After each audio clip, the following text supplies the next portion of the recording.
From the car that put the Shelby family on the map to the most memorable Bentley that Tommy Shelby drove for nearly 10 years, and vehicles that only true fans noticed, like the Rolls-Royce Armored Car. Here are all of the best cars in Peaky Blinders. This is the car that started it all. The Shelby family car is the first series Ford Model T built around 1919 at Trafford Park in Manchester. The Ford Model T was first introduced in 1908, and it was a revolution in the form of a car. It was the first truly affordable automobile, built using Henry Ford's groundbreaking assembly line techniques, which made mass production fast and efficient. This democratized car ownership, allowing working-class families and small business owners, like the Shelbys in their early days, to own vehicles for the first time. In the show, the Model T fits the Shelby's world perfectly. It's practical, sturdy, and useful, similar to the gang in its formative years. Before the wealth, the suits, and the Bentleys, the Ford represented mobility, ambition, and progress. It was a symbol of modernity creeping into post-war Britain, much like the Shelbys themselves, who were transforming from street bookies into industrial power players.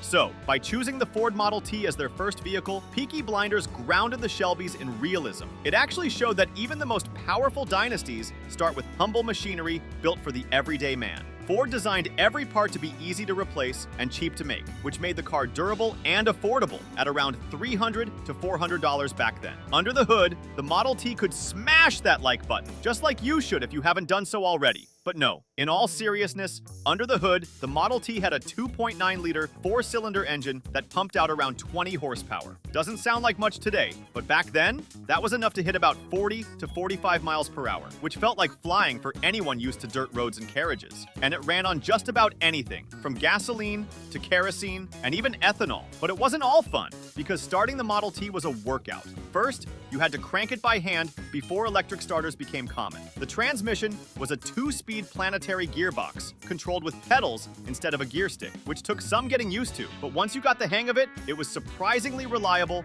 and tough as nails. Michael Geary, the managing director of Motorhouse Hire, who was responsible for supplying the iconic cars in Peaky Blinders, put it beautifully when he said, "A Model T was perfect for Tommy. He had returned from the First World War and was starting to build his business empire." Just owning a car at that time was quite an achievement. But as the family's wealth grew, so did their taste in expensive and luxurious cars. So, that's why we often see Shelby and his family driving around in Sunbeams, Vauxhalls, and even Bentleys. Like the next iconic pick. The 1924 Bentley 6.5-liter Vandenplas is celebrated as one of the most iconic British cars of the 1920s, combining power, craftsmanship, and elegance in a way few vehicles of its time could match. It was designed by Walter Owen Bentley himself, and it featured a massive straight-six engine capable of impressive speed and endurance, earning its reputation as the silent sports car. The Vandenplas coachwork added luxury and sophistication, with handcrafted detailing that made each car unique. This car wasn't just beautiful, it was also tough. It dominated endurance races like Le Mans and proved that British engineering could rival any European maker. For wealthy drivers and adventurers, the Bentley became a symbol of confidence, class, and control. Its timeless design, racing pedigree, and association with status and strength made it a favorite among collectors. And that's probably why, in Peaky Blinders, it became a perfect match for Tommy Shelby's mix of refinement, power, and unyielding will. This is such an iconic car for the show, because Tommy Shelby has been driving the same 1924 Bentley 6.5-liter Vandenplas, a dark green classic, for nearly a decade. The car was originally owned by Grand Duchess Tatiana, who gifted it to Tommy after their encounter in Season 3, Episode 4. Ever since, it's become his signature vehicle, which is a constant presence through the rise and fall of the Shelby empire. By Season 6, despite his immense wealth and power, Tommy is still seen using this Bentley as his daily car. You'd expect a man of his fortune to upgrade to something newer, perhaps a 1931 Bentley 8-liter or a 1933 Rolls-Royce Phantom, both superior in luxury and performance. And yet, Tommy remains loyal to this single car. Maybe it's more than transportation. Maybe it's a relic of the past, tied to memories, identity, and a time before everything in his life became about power and politics. But there was another car in between the Ford Model T and the Bentley that very few true fans noticed. The Fiat 501 that Tommy Shelby drives early in Peaky Blinders is one of those blink-and-you-miss-it details that quietly says a lot about where the Shelbys are in their journey. It's not flashy like his later Bentley, but it's a definite step up from the rough and ready Ford Model T days. It was kind of like moving from a solid paycheck to your first taste of real success. The Fiat 501 was produced between 1919 and 1926, and it was actually the first car Fiat built after World War I. It had a 1.5-liter 1,460 cubic centimeters four-cylinder engine, which delivered about 23 horsepower and could reach a top speed of around 44 miles per hour. It might not be blistering fast, but it was smooth and dependable for its time. The open roof design gave it a light, elegant feel, and it was known for being easy to drive, well-built, and surprisingly reliable, which made it hugely popular across Europe.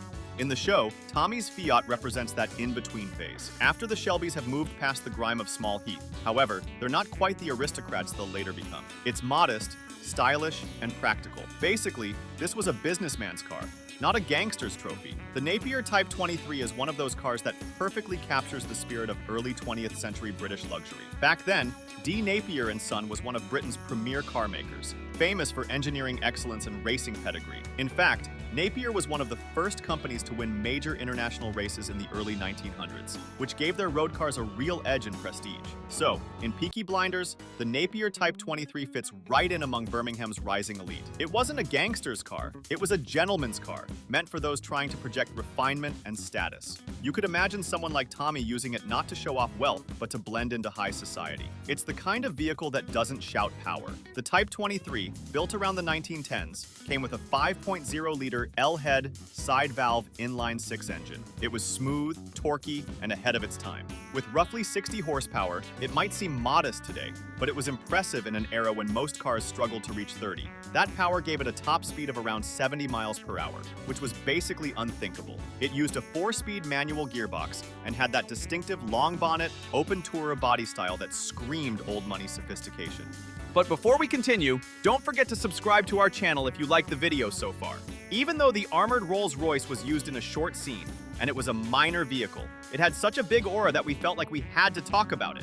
That's because the Rolls-Royce Armored Car wasn't just some random prop. That thing has serious history. It was based on the Rolls-Royce Silver Ghost chassis, which was already one of the smoothest and most reliable cars of its time. During World War I, the British military took that luxury platform and basically said, let's turn it into a tank on wheels. They fitted it with armor plating and a Vickers .303 machine gun mounted on a rotating turret. And if you're from the 1910s, this was mind-blowing engineering. Underneath all that steel was a 7.4-liter inline-six engine pushing around 80 horsepower, which doesn't sound wild now, but was powerful enough to move that heavy armor at speeds up to 60 miles per hour on roads. That was pretty much unthinkable for a vehicle that heavy back then. What made it special wasn't just its power, but its reliability. T.E. Lawrence, Lawrence of Arabia, famously used these cars in desert warfare, calling them more valuable than rubies. In Peaky Blinders, its quick appearance hints at the post-war world. Tommy Shelby came from a man who's seen real machines of war. The Rolls-Royce Armored Car wasn't flashy like his Bentley, but it quietly reminded viewers of the violence, precision, and discipline that forged him. When it came to sports cars with character, few had the allure of the Vauxhall 30/98. The name comes from the specialist Vauxhall coach builder, Eric Peppercorn. It's one of those early British sports cars that managed to be both elegant and wild at the same time. Built between 1913 and 1927, it was basically Vauxhall's way of saying, we can make something fast enough to scare you, but classy enough to impress your dinner guests. Under the bonnet sat a 4.2-liter, 4,244 cubic centimeters, inline-4 engine, which in its later OE model could produce around 115 horsepower. Those were some pretty serious muscles for the 1920s. It had an overhead valve, OHV, design, which was advanced tech back then, helping it breathe better and run smoother at higher speeds. Depending on the setup, it could reach up to 100 miles per hour, making it one of the first British cars to break the 100 miles per hour barrier. That's not bad for something built over a century ago. It was also light because Vauxhall kept it simple with an open two-seater body that emphasized performance over luxury. And that engine note? A deep, throaty rumble that made it sound alive, not mechanical. In Peaky Blinders, it's a perfect fit for Michael Gray. Although Michael Geary has said that none of these cars are easy to drive, the Vauxhall in particular, it was powerful for the era and quite a handful. Thanks for watching. Here's another video movie car enthusiasts loved watching.